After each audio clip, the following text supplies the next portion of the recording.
Hola, muy buenos días a todos. Les doy la bienvenida a la siguiente clase de este curso de electrocardiografía clínica por parte del Departamento de Fisiología de la Facultad de Medicina de la UNAM. Mi nombre es Pamela Rosario Morales Álvarez. Soy médico residente de segundo año de Medicina Interna del Instituto Nacional de Ciencias Médicas y Nutrición, Salvador Subirán. Y el día de hoy vamos a revisar la clase sobre la onda P y los complejos QRS con un énfasis para detectar los crecimientos auriculares y ventriculares.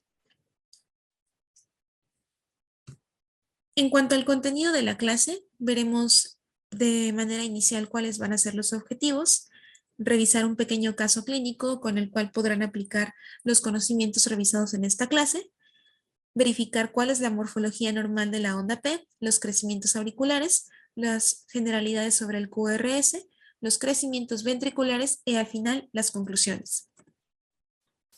En cuanto a los objetivos de la clase, veremos que tendremos que repasar la morfología normal y el origen de la onda P y el complejo QRS, reconocer cuáles son los criterios diagnósticos de los crecimientos auriculares y ventriculares, así como identificar las principales patologías asociadas con los crecimientos de las diferentes cámaras cardíacas. Vamos a comenzar con un pequeño caso clínico. Están en su internado, en su servicio social, y les llega un hombre de aproximadamente 50 años de edad.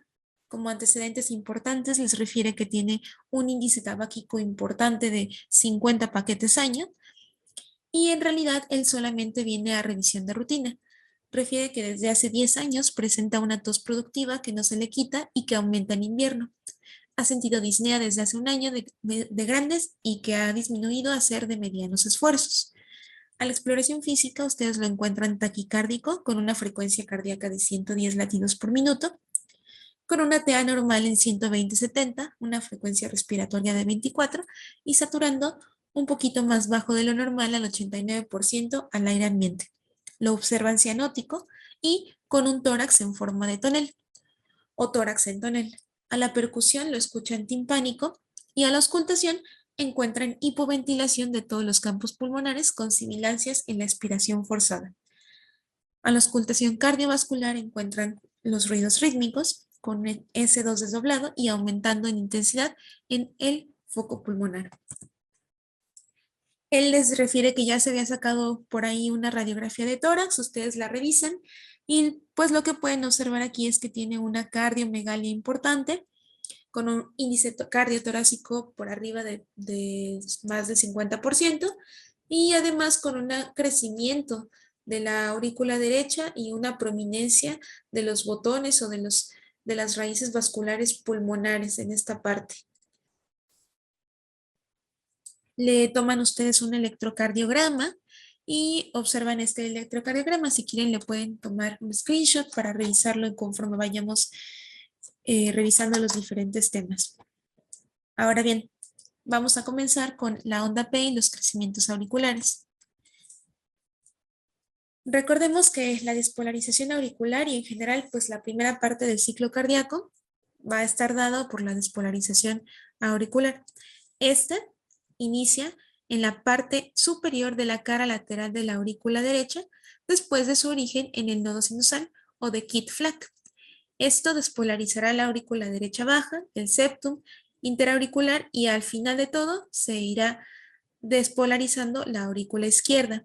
Esto va a ser con ayuda de la conducción a través de los tres haces internodales entre los que tenemos al haz posterior o de Torel, que sería este que les estoy señalando, el haz medio o de Benkebach y el haz anterior o de Bachmann, en el que se divide en la rama de la aurícula derecha y también el puente que lleva la despolarización hacia la aurícula izquierda. Esto hará que la suma de todos los vectores de despolarización auricular represente el asa de la onda P, que en el caso de la aurícula derecha se dirige de arriba hacia abajo, de derecha a izquierda y de atrás hacia adelante. Por su parte, en la aurícula izquierda, de igual manera se va despolarizando de arriba hacia abajo, de derecha a izquierda y de atrás hacia y de adelante hacia atrás. Si se calcula una resultante de la suma de todos estos vectores de despolarización en ambas aurículas, se obtiene el llamado vector máximo, que sigue, a final de cuentas, una dirección de arriba hacia abajo, de derecha a izquierda y de atrás hacia adelante, con un sentido en el plano frontal que apunta aproximadamente a 54 grados. En términos esquemáticos, veremos que este vector máximo se dirige en el mismo sentido que el vector de la derivación de 2. Si lo recordamos, de 2 es un vector que va a 60 grados en el plano cartesiano, en el triángulo de Einthoven, lo que explica por qué la onda P es negativa en ABR, como podemos observar en este esquema, y será positiva en todas las otras derivaciones que se encuentren con el vector de despolarización auricular dirigiéndose hacia ellos.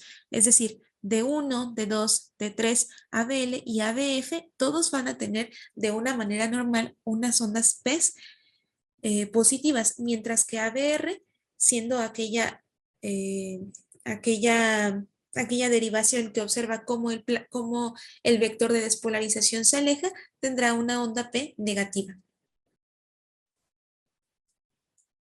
Ahora bien, en cuanto al plano horizontal, tenemos este esquema en el que podemos ver cómo está el corazón y aquí está cada una de las derivaciones precordiales de B1 hasta B6.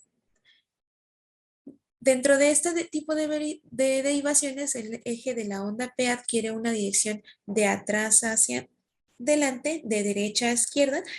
Eso quiere decir y se traduce en que a final de cuentas el vector de despolarización se acerca a las derivaciones a partir de B2, B3, B4, B5 y B6, pero se aleja o puede quedar completamente perpendicular en las derivaciones B1 y B2. Es por eso que vean en este esquema como en B1 se puede presentar una onda P negativa y esto se podría considerar algo normal.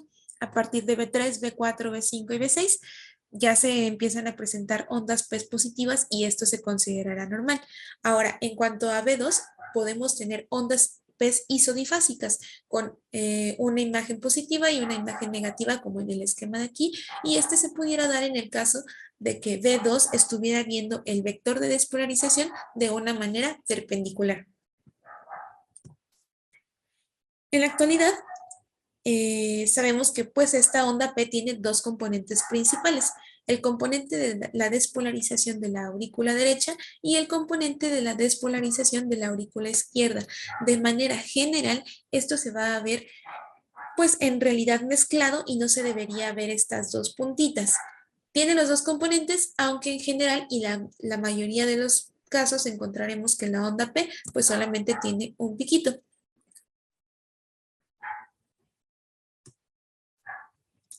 Otra cosa importante que quiero que vean en este esquema es cómo el primer, el primer componente de la onda P será la despolarización de la aurícula derecha y el segundo componente será la despolarización de la aurícula izquierda.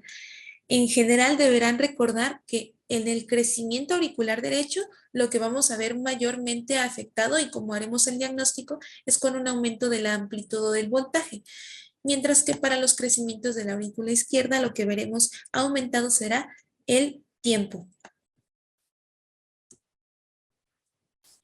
Esta es una onda P normal y veremos que el tiempo promedio normal de despolarización de ambas aurículas es aproximadamente de 0.07 hasta 0.12 segundos, con variaciones en algunas bibliografías y con un voltaje que debe tener menor de 2.5 milímetros.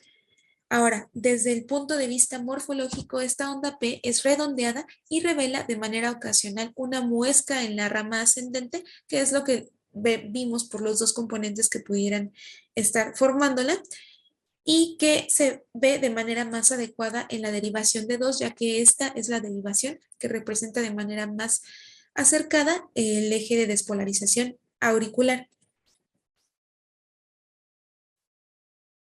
Ahora, también existe una onda de repolarización auricular. Esta onda de repolarización auricular en general es una onda contraria a la despolarización, es decir, es una onda negativa. No la van a encontrar en los electrocardiogramas. Esto sucede porque esta repolarización auricular sí se verá oculta por el inicio del QRS. Ahora, existen algunas patologías que es raro en el que la prolongación del intervalo PR pudiera revelar de manera muy escueta la onda que representa la repolarización auricular, como en el esquema que les puedo mostrar aquí. Comenzando con el crecimiento auricular derecho, veremos que los criterios, principalmente, y el primero que veremos será un aumento en la amplitud de la onda P, más allá de 2.5 milímetros de altura, y esto sobre todo valorado en dedos, como en esta parte. Entonces vean, aquí la onda P tiene una amplitud de 3 cuadritos, 3 milímetros, y por lo tanto es una onda P grande.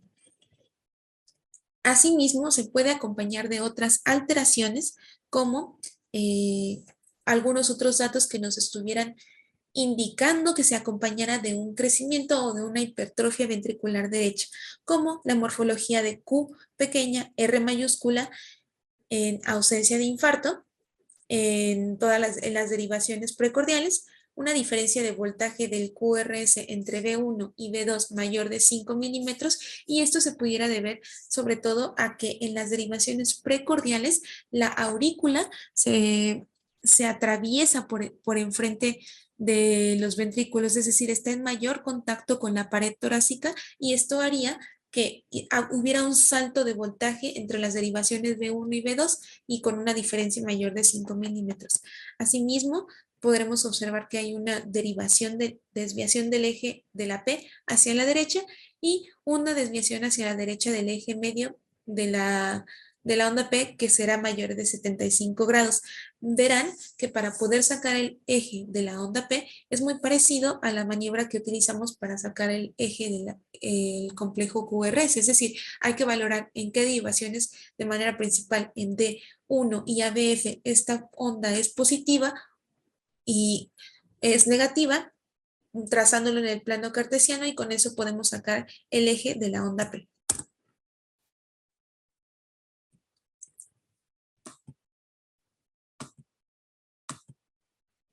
Vean este ejemplo de electrocardiograma en el que podremos observar cómo una onda P muy crecida precede a los complejos QRS. Sí se nota de manera muy importante. ¿Qué causas nos pueden generar un crecimiento auricular derecho? Como tal, pues todas aquellas causas que aumenten las presiones en las cavidades derechas, entre ellas la hipertensión pulmonar, las enfermedades pulmonares congénitas y las neumopatías crónicas, que a final de cuentas pueden generar una hipertensión pulmonar en el que después, de manera retrógrada, se aumenten las presiones en las cavidades derechas, ventrículo derecho, aurícula derecha, y generará un crecimiento auricular derecho.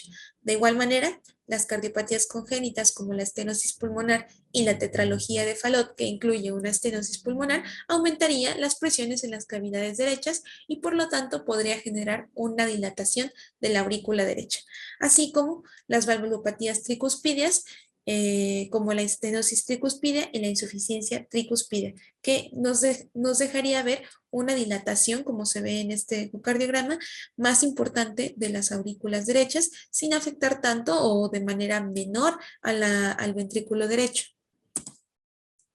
Ahora, en cuanto al crecimiento auricular izquierdo, tienen que recordar que la despolarización de la aurícula izquierda es el segundo componente de la formación de la onda P.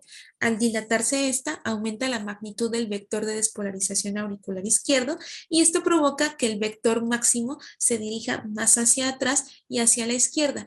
Esto hará que se desvíe el eje de la P en el plano frontal a la izquierda, con un voltaje mayor en D1 y ABL en D2 y ABF.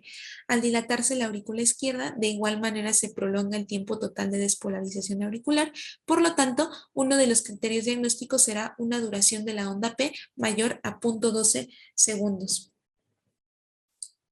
La identificación de una onda P que dure más de 0.12 segundos en la derivación D1 o D2 junto con una melladura en el vértice de la onda P se le conoce como P mitral, que es este ejemplo que les muestro aquí, que pues será fácil de recordar porque pues como ven se parece a una M, ¿no? La P mitral. Ahora, también pudiéramos encontrar ondas P bimodales, ondas P en V1 difásicas y la desviación del eje de P a la izquierda. Y esto pues se debe a final de cuentas a que tenemos un aumento de la fuerza resultante por el vector de despolarización que se encarga de la aurícula izquierda. ¿Qué causas podemos encontrar de crecimiento auricular izquierda? Entre ellos la valvulopatía mitral, la estenosis mitral y la insuficiencia mitral, que nos generarán un aumento en las presiones de las cavidades izquierdas, en específico de la aurícula izquierda, pero también podremos tener un aumento de presión retrógrada gracias a tener valvulopatías aórticas como estenosis aórtica o insuficiencia aórtica.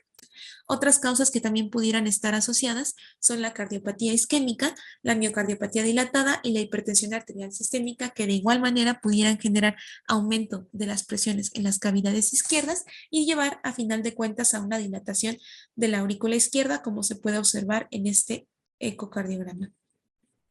Ahora, en cuanto al crecimiento biauricular, veremos que tenemos algunos criterios mezclados eh, de ambos diagnósticos. Entre ellos podremos ver que se desvía el eje de la P ya sea a la izquierda o a la derecha, ya sea la dilatación que predomine, pero también podemos encontrar ondas P en el plano frontal de mayor duración y voltaje, es decir, podremos tener ondas P que duren más de 0.12 milisegundos, pero también tendremos ondas P que miran más de 2.5 milímetros. Ahora, también podremos encontrar ondas P bimodales en las derivaciones precordiales y ondas P que tuvieran un componente positivo mayor que el negativo en B1 y B2. Terminando esta parte, pasaremos a los complejos QRS y como tal a los crecimientos ventriculares. Recordemos que existen varias fases de la despolarización de los ventrículos, que es lo que nos generará la formación del. Lo que quiero que vean en este esquema, aunque se está moviendo, es como la derivación de 1 y la derivación ADF, ¿no? Entonces, en el vector septal, ahorita que aparezca, lo veremos aquí, vean cómo se está alejando un poco de ADF y ese, como tal, pues ahorita no nos dará una deflexión o se pudiera dar una deflexión muy pequeña hacia abajo. El vector más importante será la despolarización del ápex y la pared libre del ventrículo, que es este segundo que aparece aquí o este que podemos ver en este otro esquema. Ese vector de despolarización se acerca mucho más a ADF y por lo tanto generará una deflexión positiva. De igual manera se estará acercando a D1 y se generará una deflexión positiva en esta parte. Después tendremos la despolarización de las partes de las bases de los ventrículos.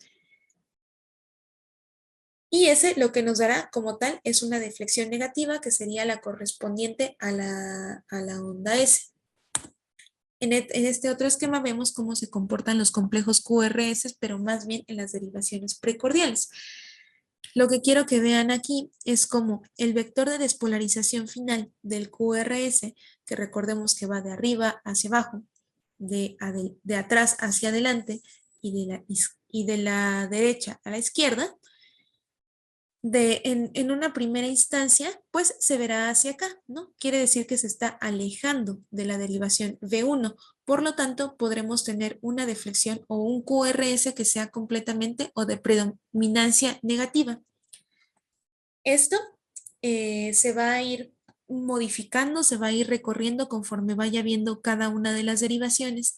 Vean cómo en B3 y en B4 ese vector de despolarización muy probablemente esté pasando de manera perpendicular y por lo tanto se generen unas deflexiones de QRS que sean isobifásicas y al final tendremos que las derivaciones B5 y B6 serán predominantemente positivas, ya que el vector de despolarización ventricular resultante se está acercando a estas derivaciones.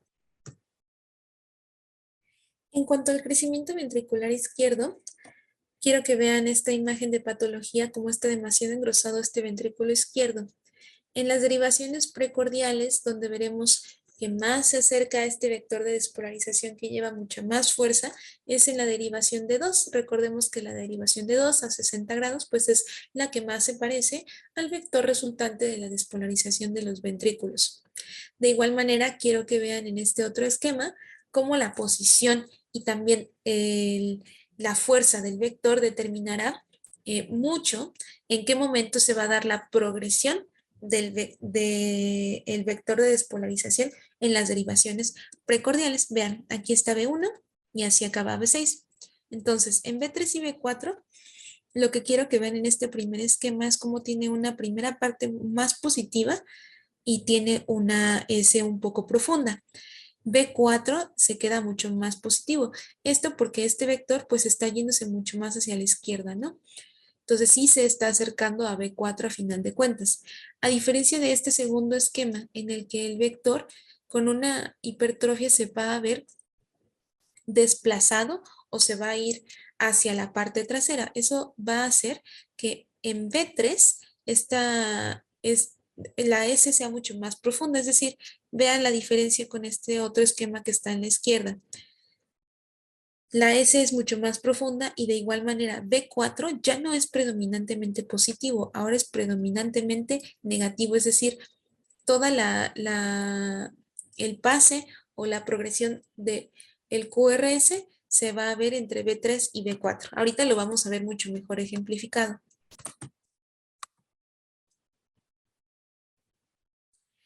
En el crecimiento ventricular izquierdo veremos de manera principal y no es importante o no es necesario que se sepan todos los criterios diagnósticos. Lo que se necesita entender es por qué esos criterios diagnósticos se han establecido para poder hacer el diagnóstico de un crecimiento ventricular izquierdo. Recordemos que el aumento en la fuerza del vector de despolarización aumentará la amplitud o el voltaje de las ondas del QRS. Entonces, dentro de los criterios, y son muchísimos, podremos encontrar que en las derivaciones frontales, en las derivaciones precordiales, una onda R mayor de 7 milímetros en B1, es decir, hacia el inicio de, de las derivaciones precordiales, o un RS mayor a 1 en B1 o mayor a 1 en B6, como otros criterios encontramos las alteraciones del ST y la T en las precordiales derechas, un aumento del voltaje en las ondas S de B1 y B2 y en las R de B5 y B6, es decir, que estén muy positivas hacia B5 y B6, como en este ejemplo. Alteraciones de la repolarización, que ahorita ahondaremos sobre esas alteraciones, y el incremento de la deflexión intrínsecoide. La deflexión intrínsecoide se define como el tiempo que transcurre desde el inicio de la onda Q, es decir, en esta parte de aquí, hasta el vértice de la onda R, es decir, hacia acá, en tiempo. Si esto es mayor de 0.05 segundos, se puede considerar como un tiempo de diflexión intrínsecoide prolongado y si nos pudiera pues corresponder a un crecimiento ventricular izquierdo. De igual manera, la desviación del eje a la izquierda será uno de los posibles criterios diagnósticos, aunque recordemos que pues desviación del eje a la izquierda no significa solamente un crecimiento ventricular izquierdo. Vean en este ejemplo de electrocardiograma como en la derivación D1 y ABL, que son las derivaciones que más parecen a la despolarización del ventrículo izquierdo, se ven deflexiones completamente positivas, al igual que en B6, es decir, las derivaciones hacia donde más se acerca este vector se volverán más positivas. Y al contrario pasa con B1, ¿no? Que B1 es la derivación que ve cómo se aleja este vector de despolarización y por lo tanto lo verá mucho más negativo. Ahora, en cuanto a los criterios diagnósticos, como les comentaba, existen varios criterios. Se pueden aprender al que más fácil les guste o pueden traer sus tarjetitas con sus diferentes criterios diagnósticos. Uno de los más utilizados es el índice de Sokolov-Lyon, en el que encontraremos que la S en V1 o V2, es decir, la Q, recuerdan que este no tiene Q, R y S, es decir, la amplitud de la S, ya sea en la derivación V1 o V2, tomando en cuenta la que sea más grande, sumándole la amplitud de la onda R, es decir, es la onda R, de V5 o V6, el que sea más grande, lo suman y sale mayor de 35, que por ejemplo en este caso da 20 más 17, 37, y si sale mayor de 35, pues es un criterio diagnóstico. Incluyendo a eso, si la R en ABL mide más de 11 milímetros, también es un criterio diagnóstico. Ahora también existe el índice de Lewis. En cuanto al índice de Lewis, la suma de la R en D1 más la amplitud de la S en D3, es decir, en este caso serían 18, que es la R en D1, más 8, que dan 26, que es la S en D3, y a eso le vamos a restar la suma de la S en D1, que en este caso sería 2, más la R en D3, que en este caso serían 7, es decir, 9. Recordemos que entonces habíamos dicho 26 menos 9 da 17. Justamente está en el límite, si es mayor de 17 milímetros, es algo positivo e indicativo de hipertrofia ventricular izquierda. Ahora también existe esto que es un poquito más complejo, que se llama sistema de puntuación de Romhild-Estes. Este tiene varios criterios diagnósticos en los que se va subiendo o se van sumando puntaje por cada uno de los que se cumplen.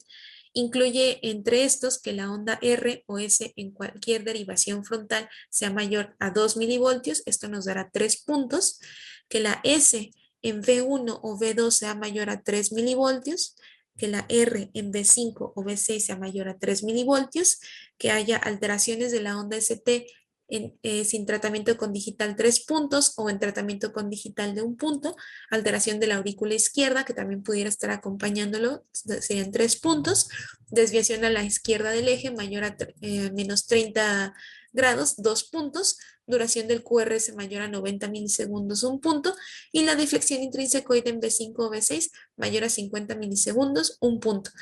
Un diagnóstico probable será una suma que nos dé más de 4 puntos y un diagnóstico establecido una suma de 5 puntos o más. Ahora, también existen los criterios no voltaicos.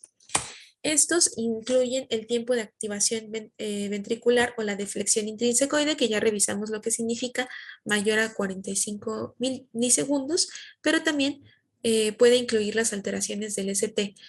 O a esto se le llama stream pattern. Esto sucede de manera principal y lo van a ver en general en todos los pacientes que tengan hipertrofias ventriculares importantes, y esto se debe a que recordemos que en la repolarización normal, la despolarización normal, recuerden que lo primero que se despolariza va a ser el endocardio, ¿no? Como en esta imagen que tenemos aquí en la esquina de la diapositiva.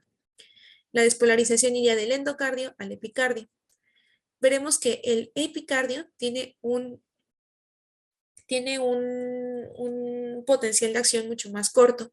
Por lo tanto, empezará a repolarizarse de manera más temprana que el endocardio. Por lo tanto, la repolarización irá de manera externa hacia adentro. Entonces, de epicardio a endocardio. Ambas son contrarias y por lo tanto es lo que nos da la morfología en el que el QRS se va a encontrar concordante con la positividad de la onda T. Es decir, en general veremos que los complejos QRS que son positivos se acompañan de ondas T positivas. Si no son positivas, tendremos que pensar en patologías. Por ejemplo, en el caso de las hipertrofias ventriculares, como tenemos demasiada masa ventricular, este orden de repolarización no se respeta y termina repolarizándose de endocardio a epicardio, y por lo tanto veremos una onda T negativa. Recordando, y para que quede más claro, que las ondas de repolarización se verán negativas conforme se vayan acercando al vector, es decir, esta que por ejemplo se está alejando de la derivación se verá positiva, ¿sale? Ahora, en cuanto al crecimiento ventricular izquierdo, también tenemos otros diagnósticos como el índice de Cornell, en el que encontremos una R en ABL más la S en V3 que sea mayor a 20 milímetros en mujeres o mayor a 28 milímetros en hombres. Y también existe este otro criterio diagnóstico en el que no ahondaré demasiado, que se llama Peguerolo-Presti. En este se suma la S en las derivaciones de 1 con la S en la derivación V4. Si no sale más de 2.3 milivoltios en mujeres, más de 2.8 milivoltios en hombres, será indicativo de hipertrofia ventricular izquierda. Recordemos que ninguno de estos es completamente sensible y específico. Todos los criterios diagnósticos que hemos revisado tienen mucha mejor especificidad, hasta del 93-98%. Eso quiere decir que nos ayuda mucho más a descartar el diagnóstico de hipertrofia ventricular que a confirmar. Por lo tanto, vean cómo todos tienen una sensibilidad bajita. Quizá el que lo tiene mejor sería el Peguero-Lopresti. Ahora, de manera un poco más fácil, ya comprendiendo la fisiopatología de cómo se expresa en el electrocardiograma de crecimiento ventricular izquierdo, en cuanto al crecimiento ventricular derecho, veremos que los criterios serán una onda R, es decir, ahora ya no es la S profunda, sino que aquí tenemos ondas R grandes, más de 7 milímetros en la parte de V1, un índice RS mayor a 1 en V1 o menor de 1 en V6, es decir, que en V6 ya lo que tendremos serán S profundas. S en V5 o V6 mayor a 7 milímetros, el patrón S1, S2, S3. Pues pulmonales, es decir, que se acompañe de crecimientos ventriculares, crecimientos auriculares derechos, alteraciones del ST en las precordiales derechas, de igual manera por las alteraciones de la repolarización y desviación del eje QRS hacia la derecha.